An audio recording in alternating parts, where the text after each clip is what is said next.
We will begin with announcements. Lila, that's you. Okay, sorry.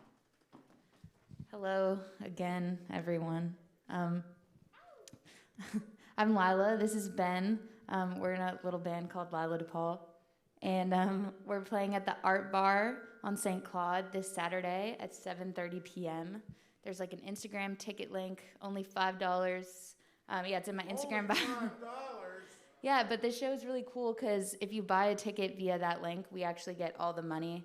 And yeah, we're still working on our EP. So if you want to support, this is a fun way. So yeah, thank you guys. Ben, you're not going to talk. You're just here for support. We use the word support, but I also like the idea of it's just good music and you could pay to go hear it. Cool. What's up, y'all? Sympathy Wizard has a couple more shows this month. We have a show on October 22nd at Cafe Istanbul with Shmoo and Secret Cowboy, who both go here, and also Epic Reflexes, who are a wonderful indie rock band. And we also have a show with October 30th, Halloween. It's put on by the Whole Folks. It's gonna be Shmoo is also playing that one, and it's gonna be like 6 acts going from 4:30 to 9. It's gonna be a great time. Please show up. Thank you very much. Are you all together? No, but you're here together. I like that your mask matches your shirt. Everybody, this is Dominic. He used to go to school here, but now he has a real job, and he's going to tell you how you can get one. Hey guys, I'm here on behalf of the Joy Theater. If you don't know, it's a 1,200 capacity venue on Canal Street. As he just said, I graduated from the program in 2015. I started as an intern there. I'm the operations manager. This is Austin, our marketing coordinator. We are reopening for the first time in 19 months tomorrow with the. Thank you. I'm more excited than anyone, trust me. We've been working really hard, and we're gonna need some employees and some interns and a street team going into 2022. So if you're interested in that, shoot me an email, operations@thejoytheater.com. I'd love to meet you, and that's about it. Thanks for having me. See, one day you too will have a real job, and we'll come back here to recruit graduates. Speaking of graduates of the program, we have, Jacob is not our main guest. Our main guest is Marc Paradis from Johnny Sketch and the Dirty Notes, which is going to be really cool, and we're going to do that in a few minutes. But Jacob is here because he has returned to us. Let me hit play. You can see all that, can't you? So it sort of spoiled all the fun. Jacob works in, I'll let him introduce himself. Here's Jacob DeRusha.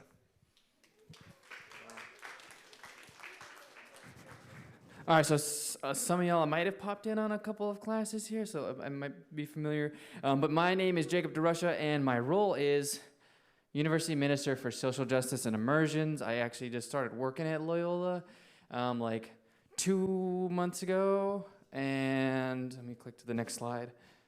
Like Jeff said, I graduated in 2016 from this particular program, and I say that to let y'all know that once I graduated, I was able to create a sustainable business through what I was doing through music, taking kind of the principles that I was learning and the classes that I was taking within the music industry program. So I would advise y'all to take heed of the things that you're learning and put them to action to create a sustainable sort of business, to create a sustainable music enterprise through what you're doing. And a little bit more about my role is I work with, if you're familiar with LUCAP, like sort of service opportunities, as well as social justice and immersions. Can you hear me without this? Or probably, it's just a little bit, never mind, a little bit feedback. Cool. So what I want to talk to y'all about is Ignatian spirituality. So before we get into that, I said 2 words. I wanted to hear what y'all say. Maybe raise your hand. When you think of the word, when you hear the word spirituality, what comes to mind? Zen, nice. You see a hand up there? Nature, yeah, that's good. Yeah. Connection, yeah, that's really good, yeah. Cool. Oh, yeah. Energy, yeah, that's good, yeah. Cool. All right, what about when I say the word Ignatian? What comes to mind? What? Jesuits? Yeah, that's really good. Yeah. I've also heard statue, like the Iggy statue, and he's like doing his little pose. I've heard cannonball. I've heard some really cool ones. So a little bit of context before we actually do the meditation. This is it'll be based in Ignatian spirituality, and Ignatian spirituality is rooted in this guy who goes by Ignatius of Loyola, which is kind of what our institution, the Loyola University, is founded on. And so Ignatius of Loyola was this sort of bourgeoisie, upper class kind of guy. He grew up, and he was kind of like the beginning of his life. He was kind of doing things a little bit selfish, doing things for himself, a little bit narcissistic. He wasn't really all that compassionate. And he was just kind of like trying to climb the ladder. And then there was this battle. It was called the Battle of Pamplona, which is this picture. He led his troops into this battle, and this huge cannonball hits him in the leg, and it like basically breaks his leg. And so he gets surgery on his leg. And Ignatius was kind of like he was a pretty boy, so he really wanted to make his leg look good, but it didn't look good because there was a bone sticking out of it. So he wanted to get surgery, and it was really expensive and really painful. So they had to saw the bone off, so it would look pretty, so he could be a pretty boy. But he wanted to do it, and from there he was bedridden, recovering for like 2 months, 3 months, however many months. And while he was there were two books, or a few books by his bed. One of which was called The Life of the Saints, and in the Catholic Church, the saints are people who really lived good life. They were compassionate. They thought, of other people. And so he picked up this book because he had nothing else to do. And as competitive as he was, he read the book and thought, hey, I could do better than that, and blah, blah, blah, blah, blah. So from there was like the moment that Ignatius was this person who was just thinking of himself, not thinking of the greater purpose in the world, not thinking about how he could be compassionate and loving towards others, to this person who was reflective, who would meditate, who would think about the greater purpose, who would be compassionate towards other people, which brings us to Ignatian spirituality, meditation, and the Jesuit institution that we're in right now. So all of that just to give you all a little bit of context into this Ignatian spiritual exercise. And the relevance for this, at least the way I see it, is Ignatian spirituality and just meditation and mindfulness in general. It helps us have a better relationship with ourselves, better relationship with others, and a better relationship with the greater general purpose, right? Because in the music industry, we might have some difficult conversations. We might have tough events. We might be a little bit nervous when we're about to go perform, whatever that might be. And having a mindfulness practice, being aware, being centered, being grounded in the present moment to be able to respond as compassionately as possible is really beneficial. And meditation and mindfulness helps that flourish a little bit more.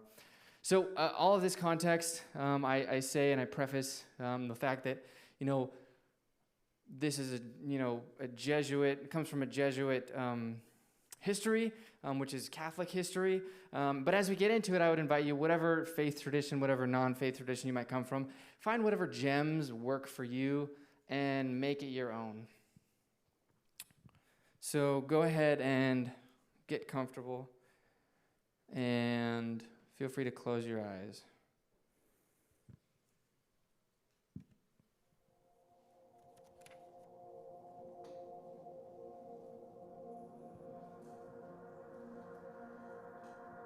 We'll begin by taking a few deep breaths in and out. As you breathe in, say to yourself the word thank. And as you breathe out,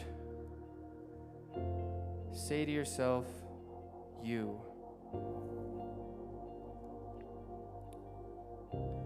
And keep saying these words to yourself, kind of like a mantra. Thank you.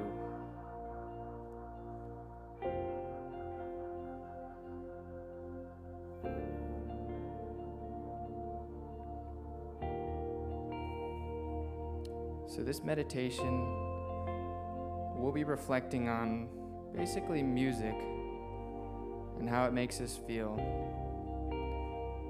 And hopefully we'll find some insights.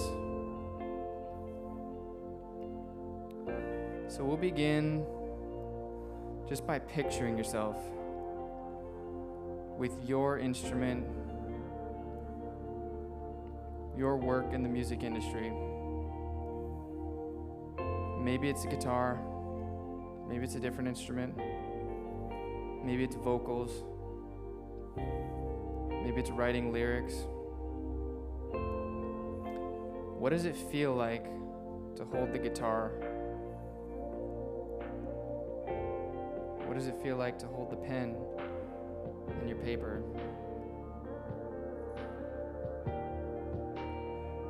Physically, is it heavy, light?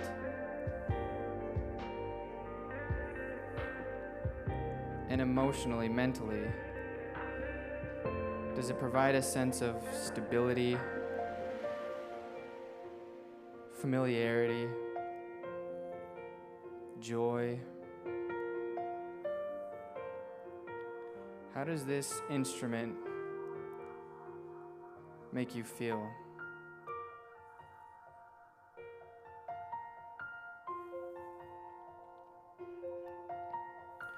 When you think about it, do you feel joy, inspiration,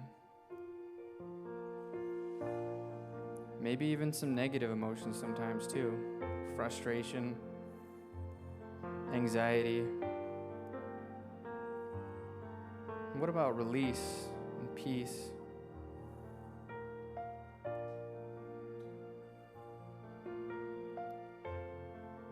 Now I want to invite you to reflect on a time when maybe you had the opportunity to perform, or you had the opportunity to put on a show that maybe your band was performing.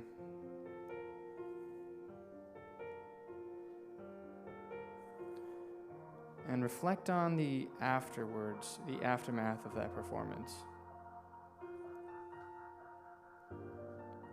What were the facial expressions of people? What was the energy like? Maybe it was even after you just showed them one of your songs that you just finished mixing and mastering, or played it on the guitar.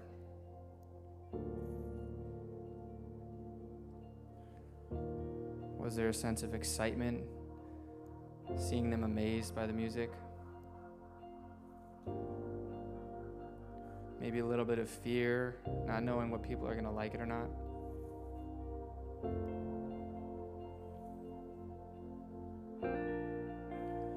What about shame? Maybe some internet trolls. How do you respond to that?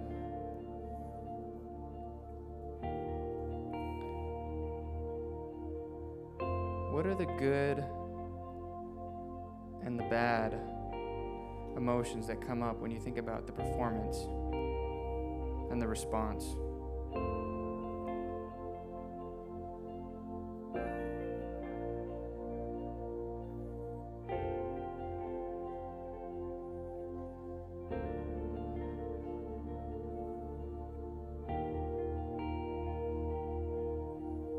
Now I want to invite you to reflect on the music long term and the impact of that music.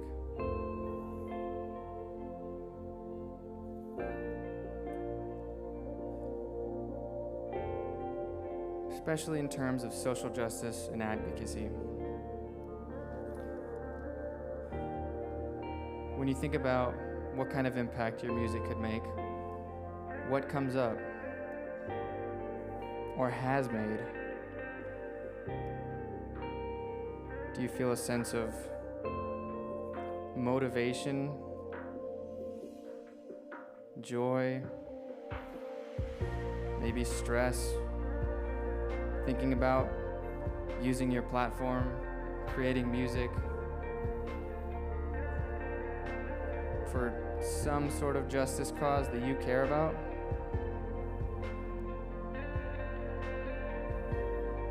Maybe you remember feeling some sort of anger at an injustice, and that created a song.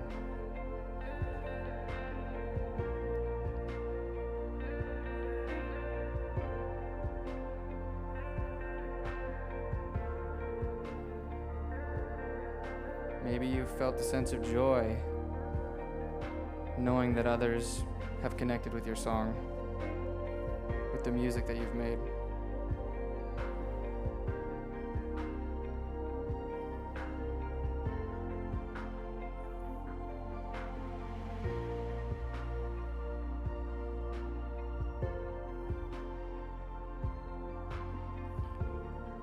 So far we've reflected on music in different lights. The actual making of the music, the performing the music, and the impact that the music can have to make a difference in the world. Now let's look back at all of these as a whole and just let a couple of things surface. Let any of the good emotions that came up surface, those consolations, those moments where you felt joy, peace, happiness. And just allow them to surface without judgment.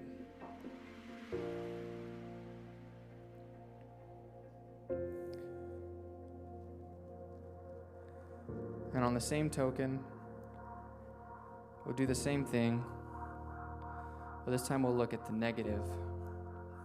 Some of the desolations, some of the times where you felt not so centered, not so grounded. When you're thinking about music, maybe it was a stressful event you had to put on. Maybe it was difficult learning a new song. Maybe there weren't any creative juices flowing to come up with a new song. And allow these emotions to surface without judgment.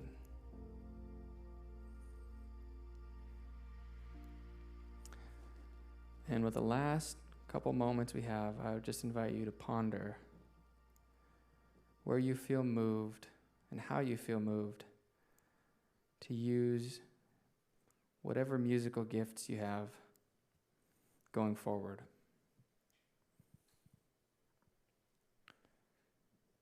Whenever you're ready, you can open your eyes and come back.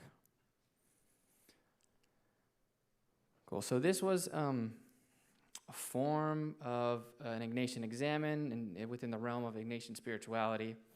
And I would just invite y'all to, take whatever gems that you find from it, working in the music industry.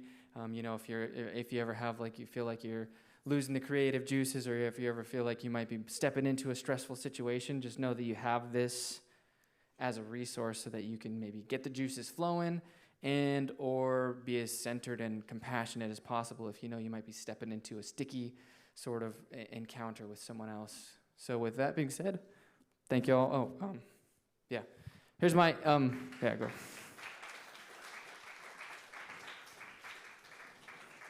Thank y'all for letting me pop in on forum today, and I'm more than happy to be a resource in whatever capacity you might see fit. There's my info if you want it, but thank y'all for having me. Jacob, thank you so much.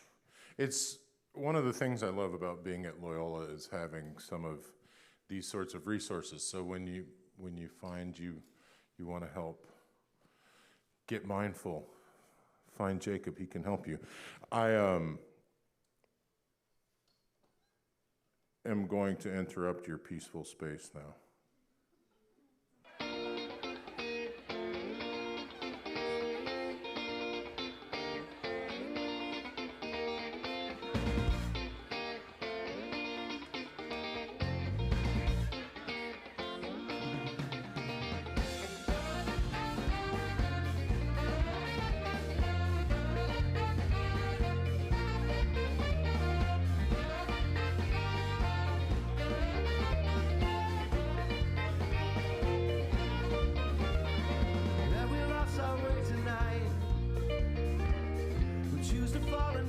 fight, abandoning the dreams we know,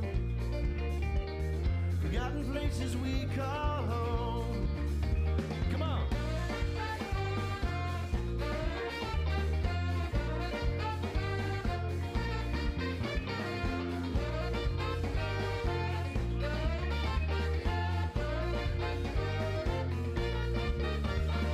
See a stumbling in the sand, you catch it shining in your hand, you fall in love with what you hold,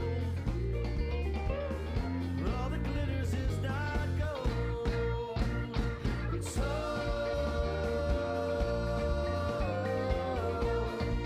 get on the record, sing, let's go.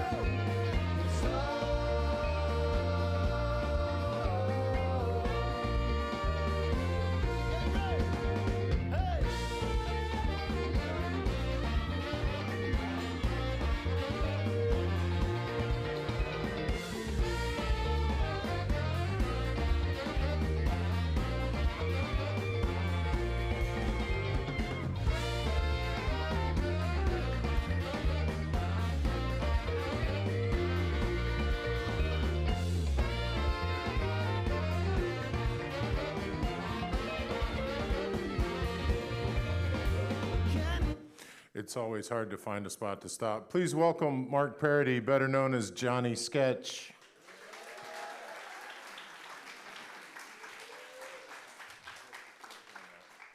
So, Mark's been having bad flashbacks being back on campus. The band's 20 years old now. 20 years old. Just like last week, we turned 20 years old. Yeah. Did everybody in the original version of the band go to Loyola? Let's see. So the drummer, the bassist, and I were the original three that have been there the whole time. All Loyola. The other two didn't graduate. I did. Yeah, Mark's the smart one.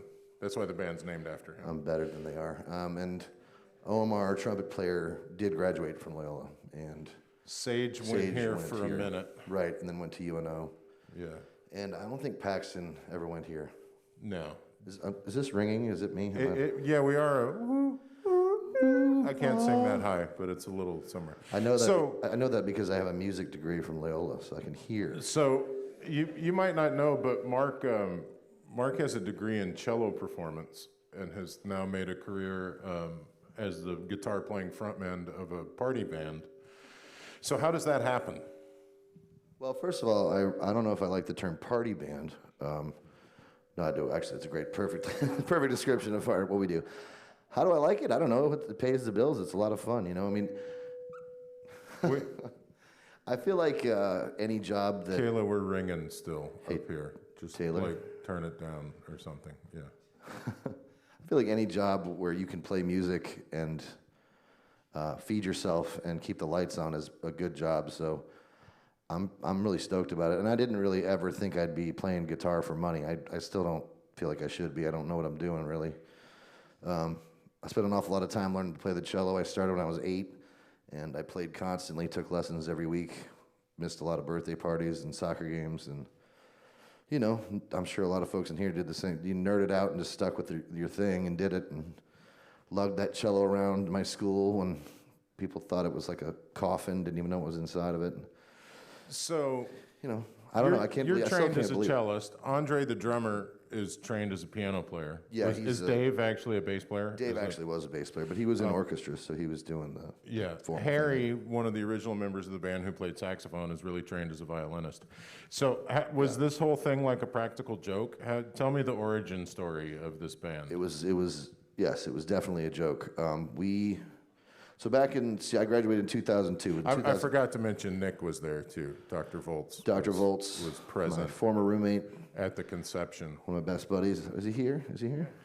Oh, there he is. Okay, what's up, buddy? In 2001, my senior year, they announced at the beginning of the year, right around 9/11, incidentally, that they were going to have a battle of the bands here at Loyola, and we thought it'd be a gas to put a band together and do it, even though we didn't have a band and I didn't know how to play the guitar or own a guitar, as a matter of fact. I had to go to the store and buy one to do the gig. And the reason really was that our drummer's then girlfriend was running the thing, and we knew she couldn't say no. Right. So she had to let us in, which she did. we came up with a name and we wrote 3 songs and dressed up like a bunch of lunatics and went and did the thing. And we sincerely thought we would lose badly. That was kind of the point. We wanted to go in there and really make a mess and just kind of let her deal with it. And we won. and then one of the bands went on, was like this band World Leader Pretend. They like went and opened for REM in Europe. They were huge for a minute. There's a lot of really successful acts that came out of that same Battle of the Bands, but the ones that didn't even want to win are the ones that did. So that's the story of gig number 1. How did gig number 2 happen? Like, how does that turn into? Well, we should gig do number this 2. again? Gig number 2 was the prize that you won for winning the Battle of the Bands. They threw you like a big, heavily promoted Howlin' Wolf show. So like the school, who are, the people that put on the Battle of the Bands, they did all the promotion for the show, postered all over town. But we only knew 3 songs. I mean, it was like in 2 weeks after you won the thing. So we practiced and we played Sweet Child of Mine at our first gig at the Howlin' Wolf. It was, I don't know, this crickets chirping. It's a song by this band called Guns N' Roses. It was kind of a stupid idea. It was kind of a tacky choice, let's put it that way. And we got to the point, actually, we knew so little material. I don't know if Nick remembers this. We would do like karate breaks, because Harry's a 4th degree black belt in Taekwondo. And we would punch through boards because we needed to kill time. And, and nerve endings in our fists as well. But So it set up a long tradition of onstage antics. yeah, in the early days, it was really exaggerated. I mean, we were like punching through boards, and we threw money off the balcony at one of our shows at Howlin' Wolf. Threw like $100 in singles just to be goof, which I thought was pretty rock and roll, man. I don't know. I highly suggest you do that. The people will never forget it. It's worth $100. Just get someone up on the balcony to chuck them. So how did this? Like, this is like, y'all are a corporation now. This is an ongoing business concern. Yeah. How's that flow? Like, how does it go from this is like this kind of funny thing we're going to do for kicks to like, oh, I can make a living doing this? Was there a moment where you knew it was going to become a thing? No, well, maybe, I guess, like the first jazz fest we played was pretty monumental. Because first year we were supposed to play, it got rained out.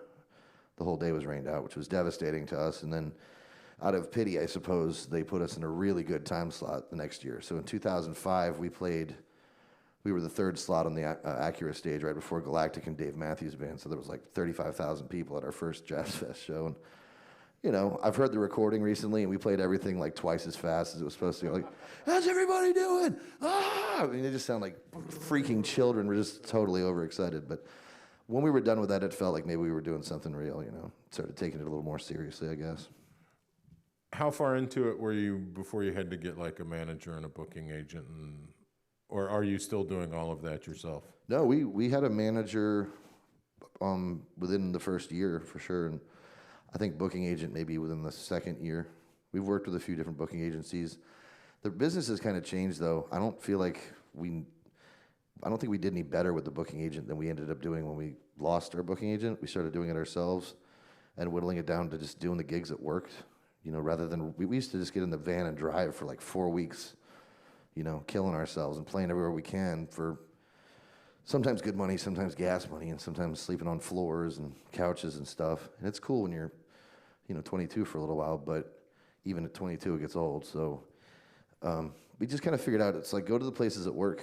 There's nothing wrong. We've actually got a pretty good business model now where we don't even own a van anymore. We flew to New York this last weekend and played a couple gigs. And flew home. I didn't have to spend a week playing every spot between here and there, And I'm making more money and spending less time doing it. So That's the winner. Write that down, everybody. Yeah, make more money, spend less time doing it. Yeah, spend more time at home and make more money. Do you have, y'all have some regulars, like you play the Green Parrot in Key West a couple times a year? Yeah, we're going to be there. We did every... I say that because I just saw it on the website when I looked. We're going to be there in a couple of weeks, yeah. We did New Year's there every year for like 10 years in a row or something. It's pretty fun gig. Do you have like a regular cycle of places where if we show up here every 4 months, there will be an audience? Yeah, there's like in California, we have a steady audience in Northern California. There's places in Colorado we can always go. There's places in Florida, all throughout Florida really. We've got places up in New York and like Baltimore is a good market for us and stuff. Some places we've tried and just didn't work out, and I said, well, let's stop going there then. Let's not waste our time. Is there Can you make any judgments of why they work or don't work? Like why Baltimore is good, but say, I don't know, Charlotte or someplace that maybe didn't work out isn't?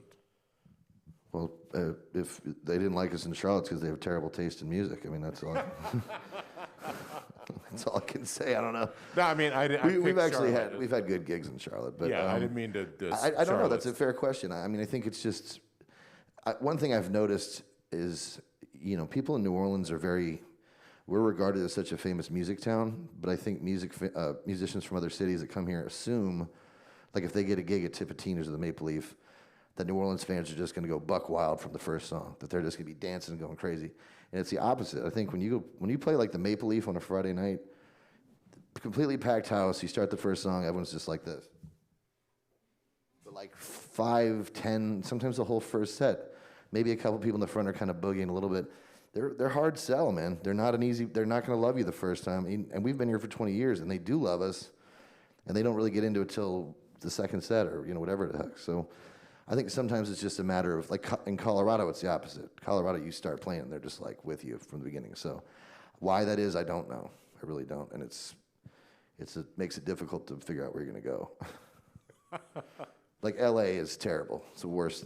I could never play there again if I could help it.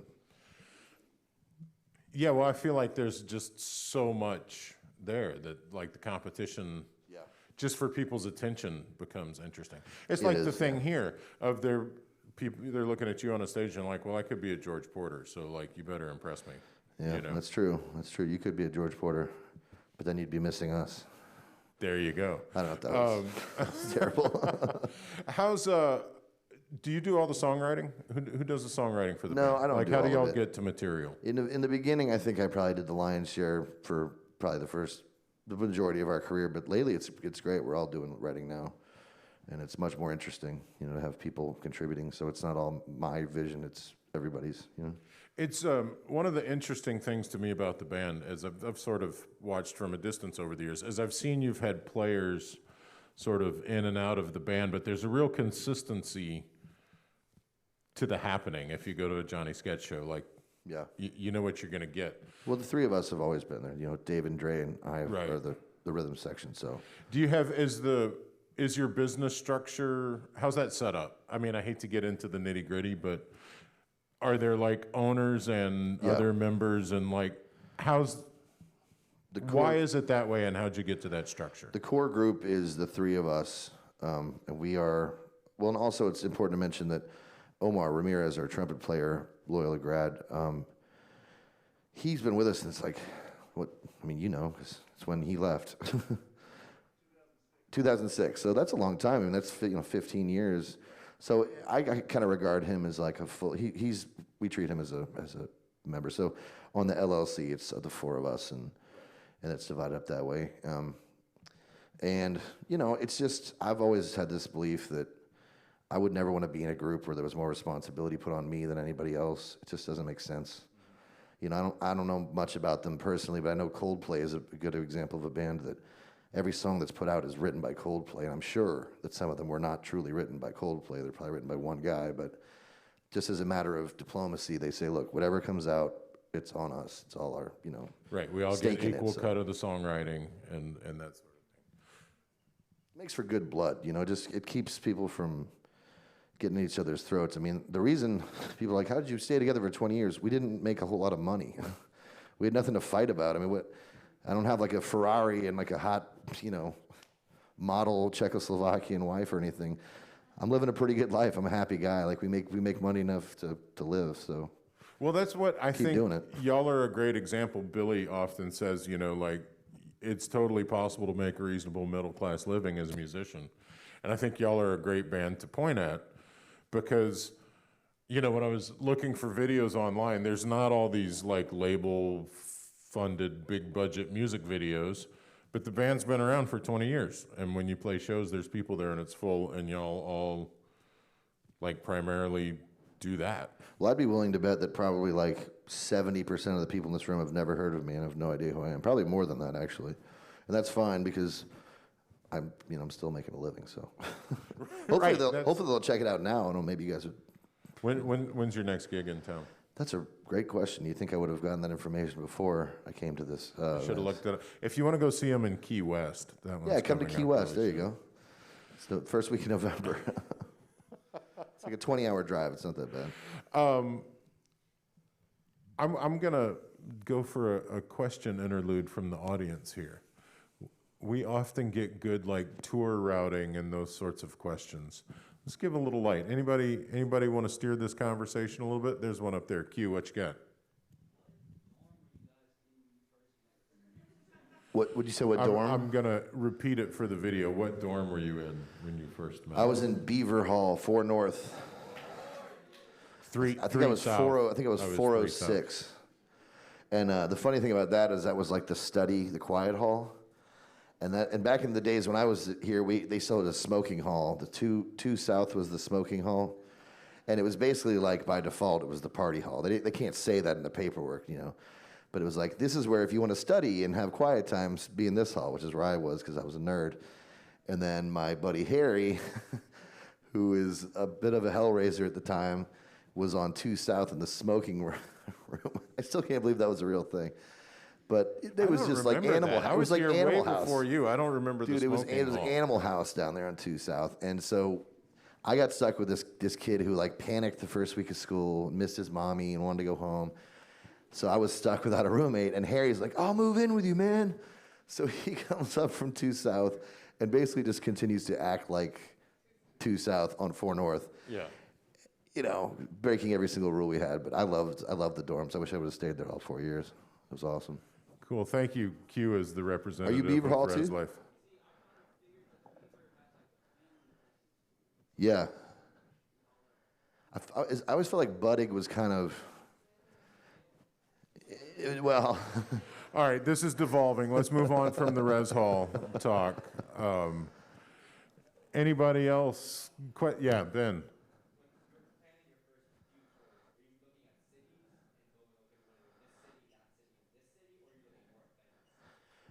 that's a good question, man. I think very beginning it was just cities because we had no experience. We could have, I think maybe once we figured out what cities we wanted to go to, then we would kind of get through the book out and look through. This is also pretty much pre-internet. I mean, I know that sounds crazy, but there was some internet resources at the time, but not much.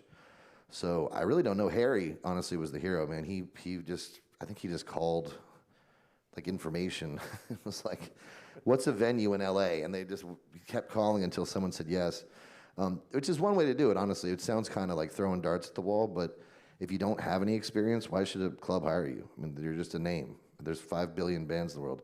Persistence is seriously worth gold, man. If you just bother the hell out of them, they'll eventually give in and let you do something. Harry was the best at that. Did y'all do the thing where you would open for touring acts here and? Yeah, once we had established a relationship with local clubs, that's a good way to get it too. Is once people are coming through, there was a couple of big bands that we got put together with, like at Howlin' Wolf and Tipitina's was one where we got a few pretty good spots. And some local bands helped us out too, like the Radiators put us on before them. They have huge audiences, so definitely helped. Yeah. Yeah. Cello's here. Do you still do anything with cello? Like, is that something that stayed applicable to you in the music world, or is that just behind you? Not at all. In fact, I played cello in Johnny's sketch. I have an electric cello, but I didn't get a clip of it. But it's on like a stand-up. I've got like one of those stick kind of cellos, you know, the NS ones. So I can walk up to it with the guitar and play the cello, and then. So yeah, I still do it with the band, and then I also take all the studio stuff. I get a lot of studio work throughout the year, helps pay the bills, and I really like the challenge of that because they'll call you, and you never know what you're gonna do. I mean, I've had things like I've done Irish music. There was some Scandinavian dark metal band that called me to do a thing at like 8 in the morning on a Sunday. It was a pretty gloomy gig, but yeah, it is, and I still do like late night in Scandinavia. yeah, it was it was like 3 a.m. there's that, but no, I still do like string quartets, weddings. I mean, work is work, you know. I'm not above anything, and to me, the worst part of those gigs is just put on a suit. I hate wearing suits, but playing music's fun, and the cello's saved my ass my whole life. Seriously. Does Harry keep you busy on the wedding quartets? Yeah. He had to give up on me a little bit because I was pretty busy with the band. But Yeah. Yeah, no, I mean, the funny story is Harry, one of the founding members, who is a violinist but played saxophone and sketch, like has a really like pretty busy business. He and he's Talia full. like Yeah, he's put- full time. Like my wife's a cellist, and she sometimes it gets so busy that it gets down the list to her. So she works with them some. And Harry's like making a good living. Yeah, exactly. And I would never stop doing it. Even if I was somehow, whatever, more successful or famous or whatever, if I could do the gig, why not? I mean, it's, you know, I like playing string Yeah. quartet stuff. Is that Teddy over there? Yeah.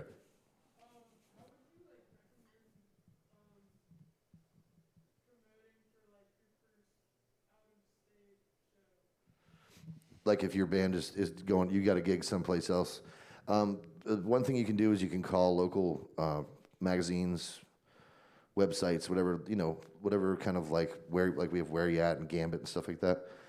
Call them and say, hey, you know, we're coming to town. Like they'll write a story about you. You'd be surprised. Like they're always looking for content, and if you give them a reason to write about you, they will. Say, hey, you know, and look, if you're from New Orleans, that helps a lot. People love New Orleans. Just hearing the name is like credibility, you know.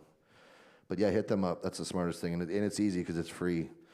It's like buying an ad, but you do, you know, get it for free.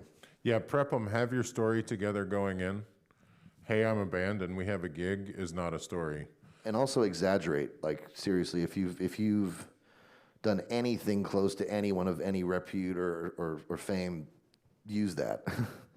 You know, if you used to live next door to the guy from, you know, Mumford and Sons, be like Associated Acts, Mumford and Sons. Let them figure it out. You know, you're not lying.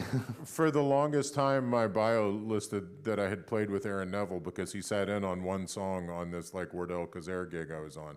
But it was the best I had. And now it still shows up, and I'm like, well, I wouldn't like in Aaron Neville's band. That's really, I should take that off because I have better ones now. But you weren't lying. Yeah, right. But there is like a picture of Aaron Neville with me in the background. So yeah, there was another, yeah.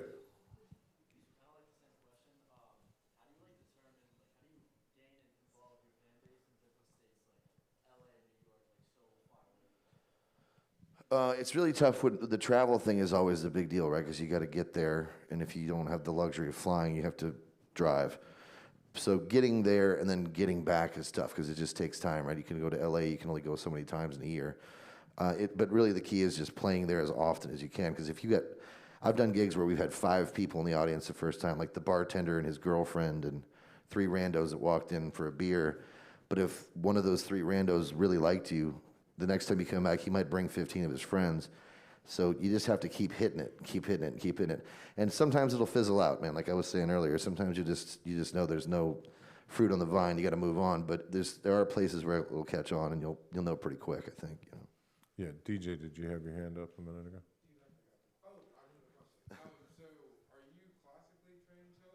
Yeah, I got a degree in cello performance.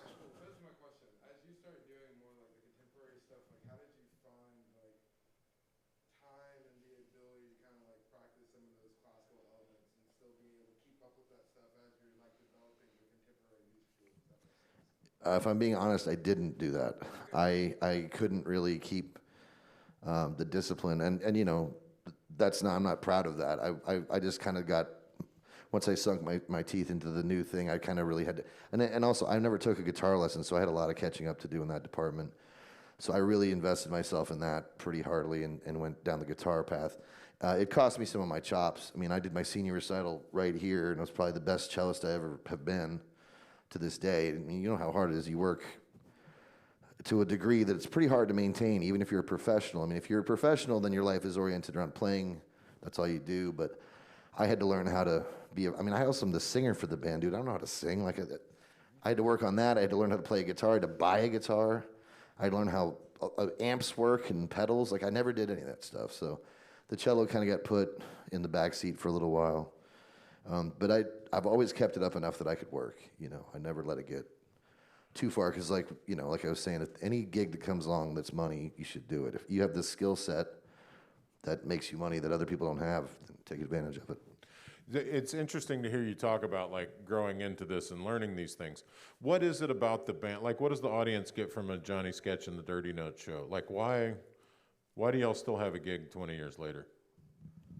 Well, I think we're a pretty entertaining band. I mean, we try pretty hard. We're not like one of those guys that we don't go out there and just kind of deliver the same show every time. Put a lot of energy into it. I'd like to think we're pretty talented players. I mean, I'm proud of the guys I work with. And yeah, I mean, I pardon my language, like I give a shit. I don't ever play with the expectation that it's owed to me. You know, you don't have to be here. You guys don't have to be here listening to me right now. Like, this is a huge blessing. I went to school here 20 years ago. I'm sitting here on the stage, like, giving y'all advice. It's kind of crazy. I mean, it makes me feel old, but it's pretty cool, too, so. Speaking of, oh, yeah, Nick.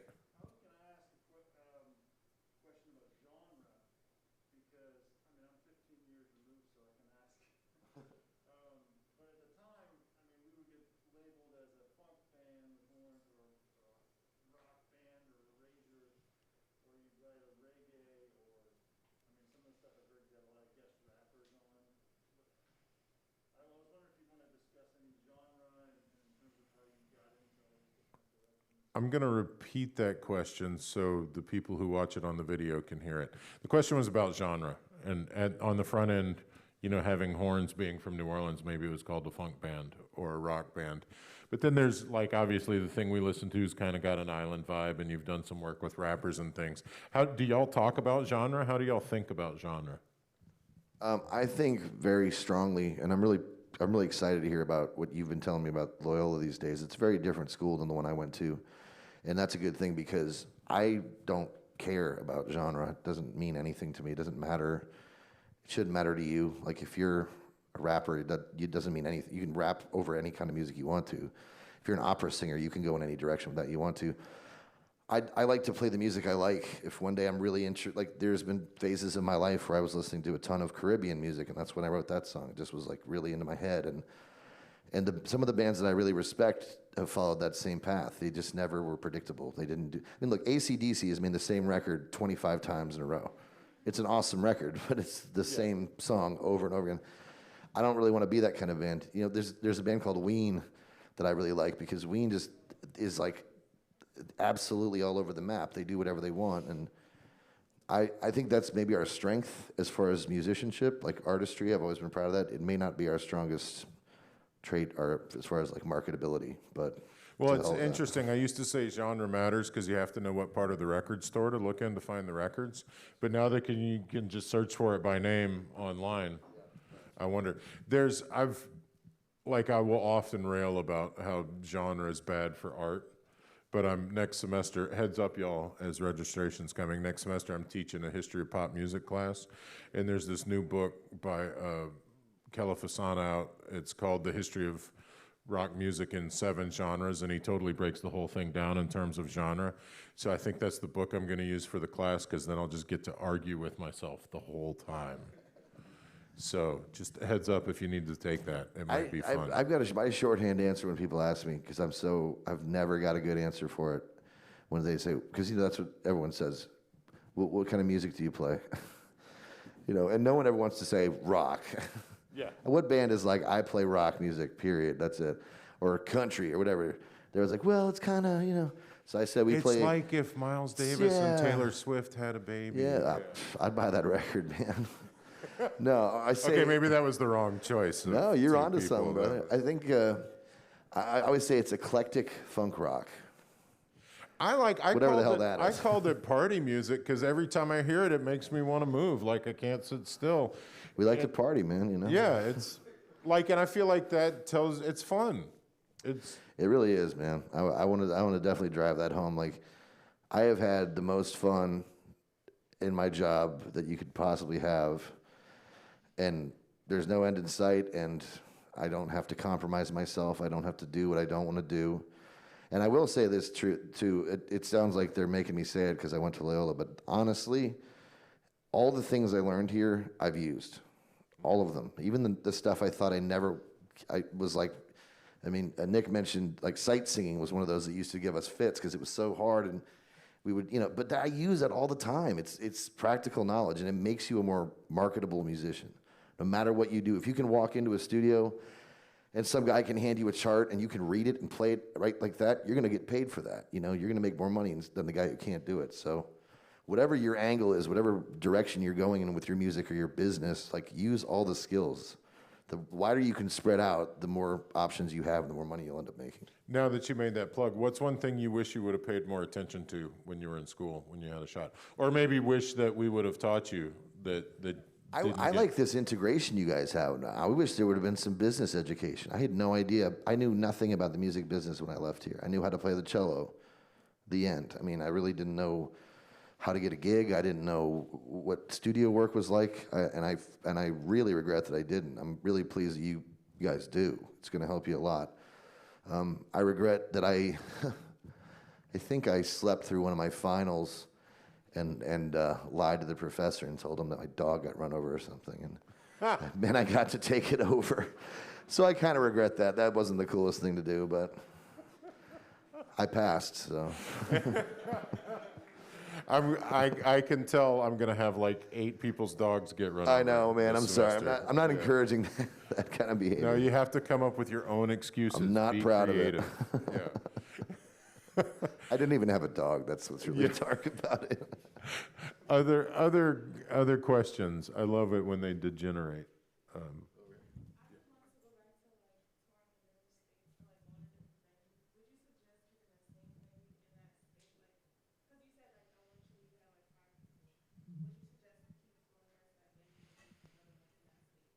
The question was, do you like to return to the same venues or like? Or try another one. Yeah. Yeah. That's a really good question, and it's kind of a gamble, right? I mean, you have to. It's like, how much do you believe in the vibes that you got from it? That's a lot of it. It's also like, how well did the venue treat you? Sometimes you can go to a place that takes advantage of their artists. Frankly, they'll give you next to no pay. They don't give you any drinks or food or anything. They don't provide parking.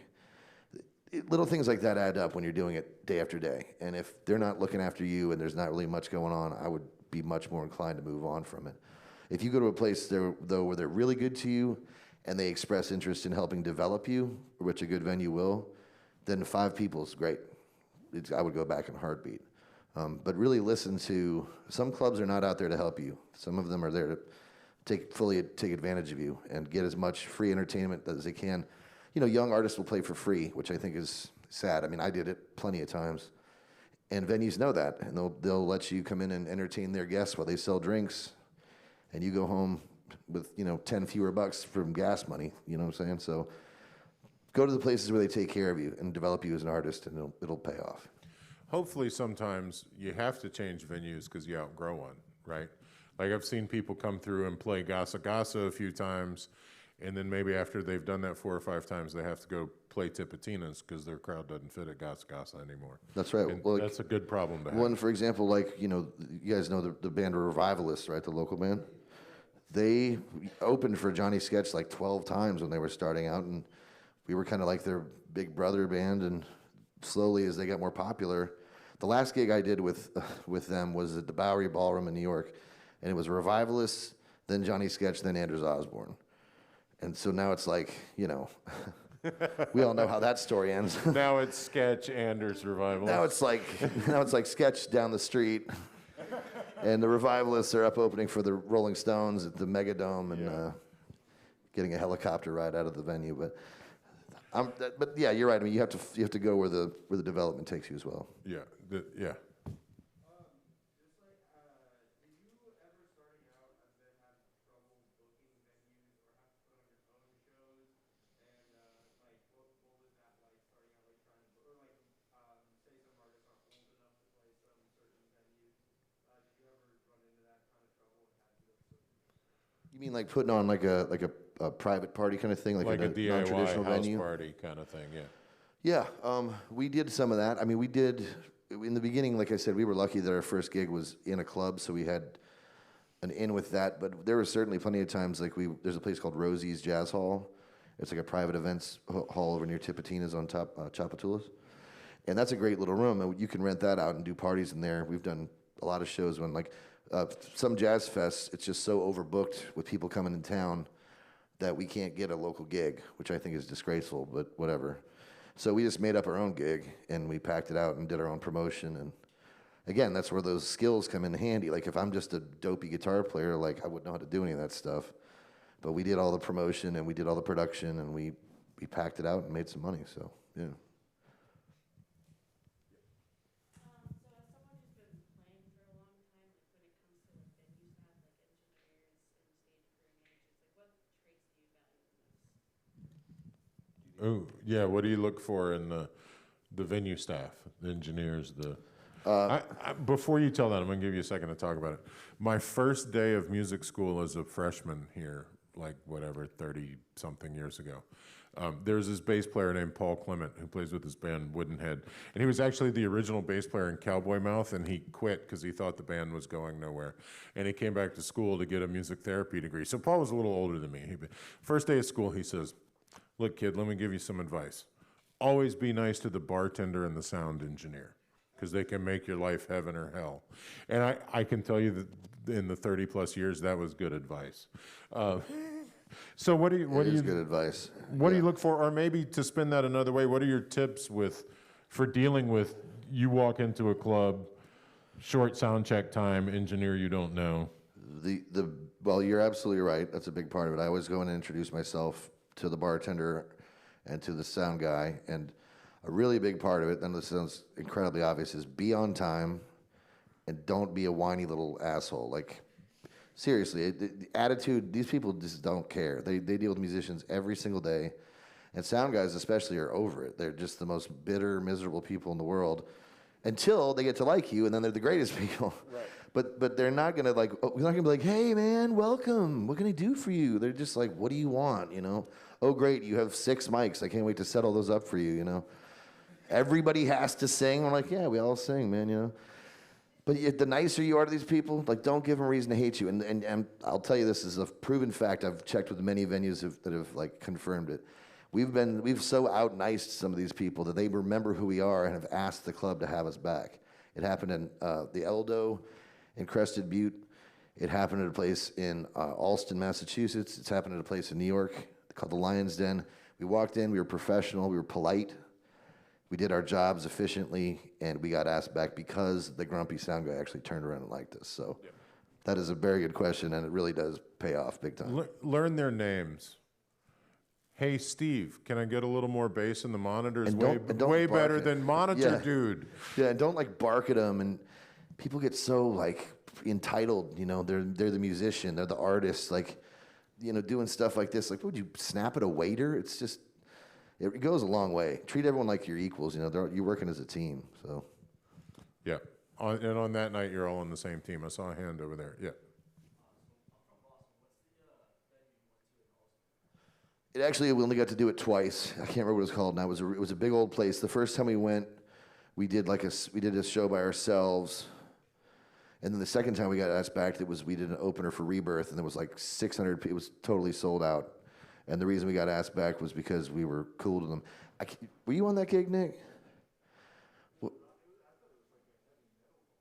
I don't know what it was, but it was. I wish I could remember the name of it. I'll try to figure it out before. I just had a picture of Dr. Volts in a heavy metal bar opening for Rebirth, and you made my day.